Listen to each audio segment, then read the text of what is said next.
जय श्री राम मित्रों, हर हर महादेव। मित्रों, मैं आज एक बात बताऊंगा आप लोगों को। बहुत लोग जिन्होंने मतलब भक्ति के तरफ चले गए हो, तो मैं किसी से विरोध नहीं है। मैं भी भक्ति स्पिरिचुअलिटी के अंदर ही हूँ। लेकिन देखिए, एक सिस्टम है जिनको मतलब बहुत ही क्या बोलते हैं, बहुत लोगों के अंदर भय है, डर है। भक्ति के अंदर गया है लेकिन डर खत्म नहीं है, उन लोगों के लिए है ये वीडियो।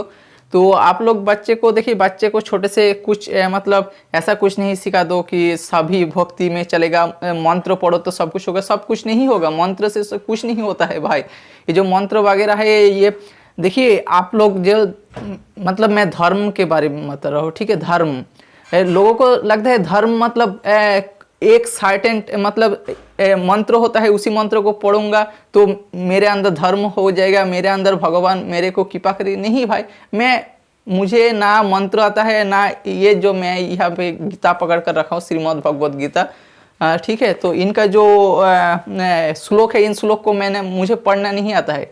लेकिन देखिए, जिनको पढ़ना आता है उनके भी जितना सुख है, शांति है, दुख है, वो सेम मेरे भी है। मेरे उनके बहुत अच्छे नहीं है और मेरे भी खूब अच्छे नहीं है।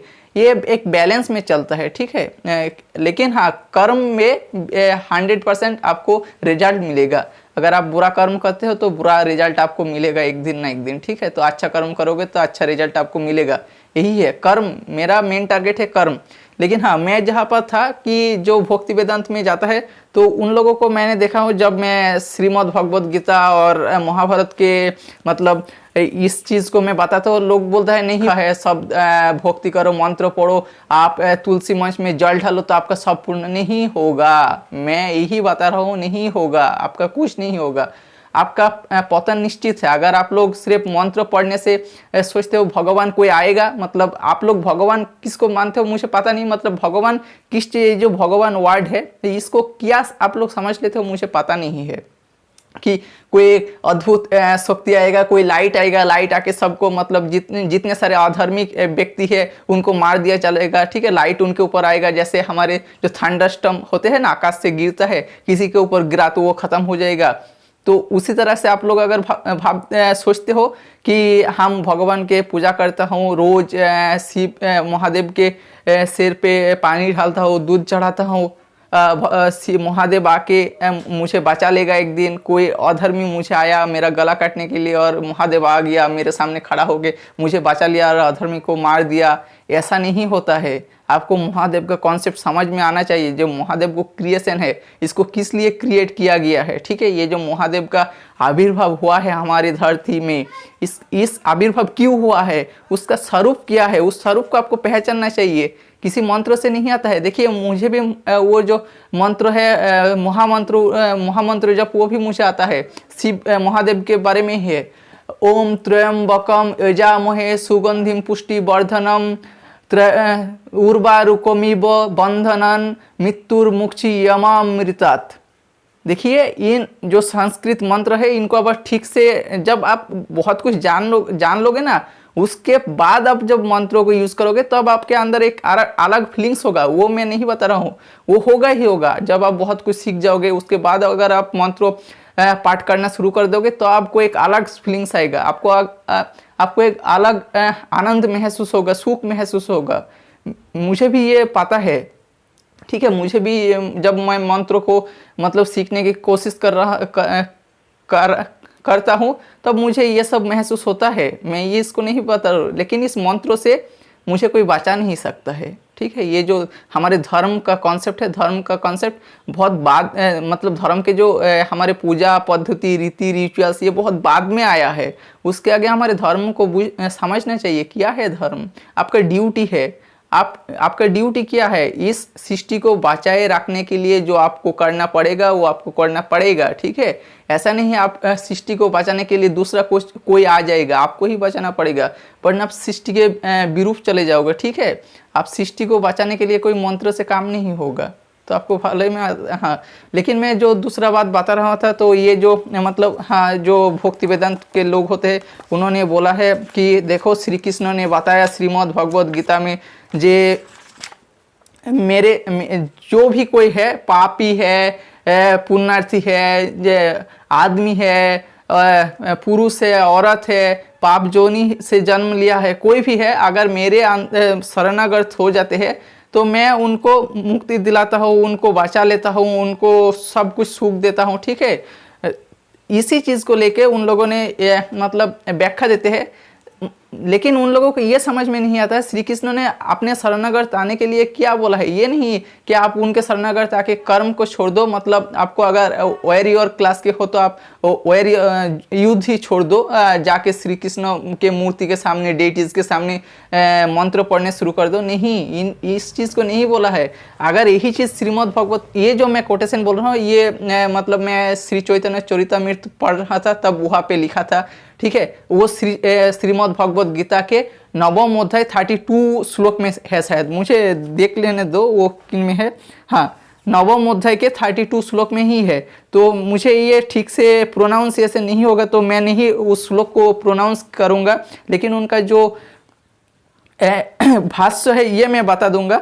पार्थो स्त्री वैश्य शूद्रो बा पाप योनि, जो कोई भी है वो सब अगर मेरे आश्रय, मेरा परम गति लाभ करता है, अतएव ये गीता शास्त्रों के अनुसार मानुष कोई भी है, मनुष्य कोई भी है, जिस भी कर्मों में प्रवृत्त हो ना, विश्व के किसी भी स्थान में जन्म उसका हो, कोई बात नहीं, अगर वो मेरे मतलब शरणागत हो जाते हैं तो मैं उनके कल्याण के लिए मैं खड़ा हूँ। इसका मतलब क्या है, ये किसको दिया है, इस चीज को किसको बोला है? हे पार्थ को बोला है। कब बोला है श्री कृष्ण ने?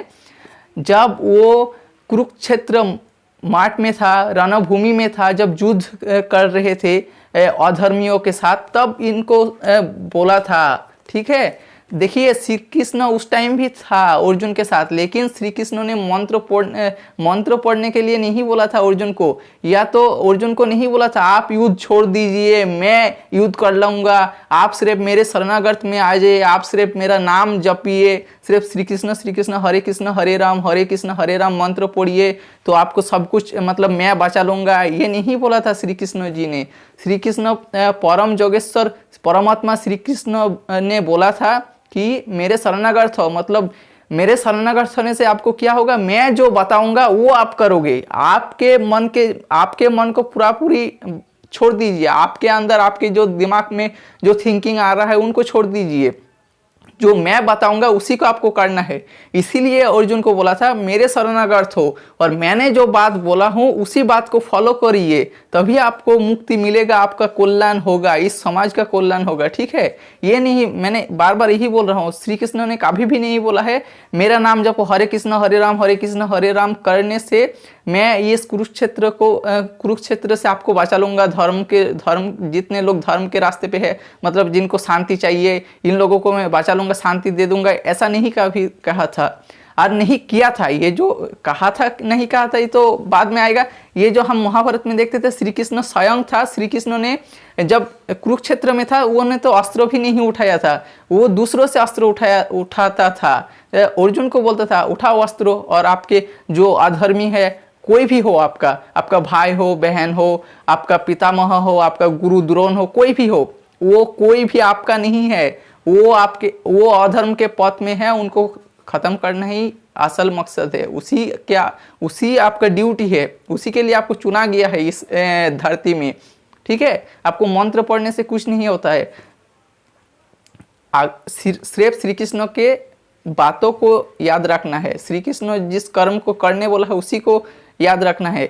मंत्र श्री कृष्ण को अगर बार बार डाकोगे, पुकारोगे तो नहीं होगा, श्री कृष्ण नहीं आएगा, क्योंकि श्री कृष्ण ने आपको भेजा है इस धरती में कुछ करने के लिए। हाँ, आपके पीछे है वो, अगर आप कुछ काम करोगे तो आपके साथ साथ है, आपको कोई क्षति नहीं होगा।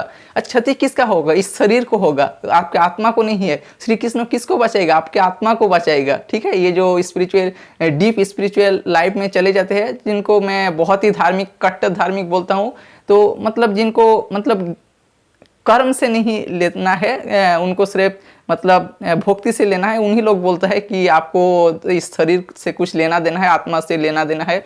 मुझे इनमें अभी देखो मेरा उम्र कम है तो इसलिए मुझे इसमें लेना देना नहीं है। हाँ, और जिन लोगों को देखिए मतलब सन्यास जीवन में जाना है, कुछ भी जाना है, तो वो आपका जो हमारे 4 आश्रम प्रथा है उसको फॉलो कीजिए। आपके जो युवा है, युवा को मत बिगड़ाए, ठीक है ना, उनको उनके राह में भेजिए। जो हमारे 4 वर्णाश्रम है, जो आश्रम प्रथा है, ये बहुत अच्छे है। मतलब 1 से 24-25 तक उनका एडुकेशन होना चाहिए। उसके बाद उनको गृहस्थ में जाना चाहिए, उसके बाद उसको वानप्रस्थ में जाना चाहिए। उसके बाद जो होता है मतलब जो गृहस्थ के बाद उनका रिटायर्ड होता है, रिटायर्ड के बाद आपको सन्यास में जाना है तो जाइए। लेकिन आपका जो उम्र मतलब युवा उम्र है, उनमें आपको अंदर डर नहीं लाना चाहिए। उनमें भक्ति अलग चीज़ है। भक्ति में डूबकर ये नहीं भूलना चाहिए जो हमारा धर्म किया है, धर्म पे ही भक्ति है, ठीक है। अगर आपको ज्ञान रहेगा, नॉलेज रहेगा, तभी आप भक्ति में जा पाओगे। अगर आप विदाउट नॉलेज में जाना चाहते हो तो आप उनका एक पतन के ओर बढ़ रहे हो, मुझे ही कहना है। बाकी बहुत लोगों को बहुत लेना देना है, मुझे कुछ नहीं बोलना है उन लोगों को। जो भी है देख लीजिए। इतिहास, मैंने इतिहास भी पढ़ा हो, ठीक है। मैं सिर्फ ये नहीं बता रहा हूँ, मैंने बहुत सारे बड़े बड़े पंडितों का शास्त्र भी पढ़ा हो। इतिहास मतलब जो शास्त्र में जो इतिहास लिखा गया है, उसी इतिहास को देखकर ही मैं बता रहा हूँ।